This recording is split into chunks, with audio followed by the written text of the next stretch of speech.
9 മാസത്തിനിടെ ആദ്യമായി ലോകത്തെ സമ്പന്നരുടെ പട്ടികയിൽ നിന്ന് 2ാം സ്ഥാനത്തേക്ക് പിന്തള്ളപ്പെട്ട് എലോൺ മസ്ക്. ബ്ലൂംബർഗ് ബില്യണിയേഴ്സ് ഇൻഡെക്സ് പ്രകാരം ജെഫ് ബെസോസ് ആണിപ്പോൾ സമ്പന്നരിൽ ഒന്നാമൻ. ടെസ്ല INCയുടെ ഷെയർ 7.2% ഇടിഞ്ഞതോടെയാണ് മസ്കിന് 1ാം സ്ഥാനം നഷ്ടമായത്. മസ്കിന്റെ ഇപ്പോഴത്തെ ആസ്തി $197.7 ബില്യൺ ആണ്. ബെസോസിന്റേത് $200.3 ബില്യൺ.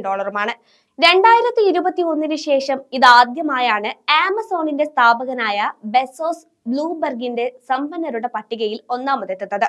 ആമസോണിന്റെയും ടെസ്ലയുടെയും ഓഹരികളിൽ ഒരു ഘട്ടത്തിൽ $142 ബില്യൺ വ്യത്യാസമുണ്ടായിരുന്നു. എന്നാൽ അമേരിക്കൻ ഇക്വിറ്റി മാർക്കറ്റിനെ മുന്നോട്ട് നയിക്കുന്ന പ്രധാന സ്റ്റോക്കുകളിൽ ഇവ രണ്ടും ഉൾപ്പെട്ടിട്ടുണ്ടെങ്കിലും 2022 ശേഷം ആമസോൺ ഷെയറുകളുടെ മൂല്യം ഇരട്ടിയായിട്ടുണ്ട്.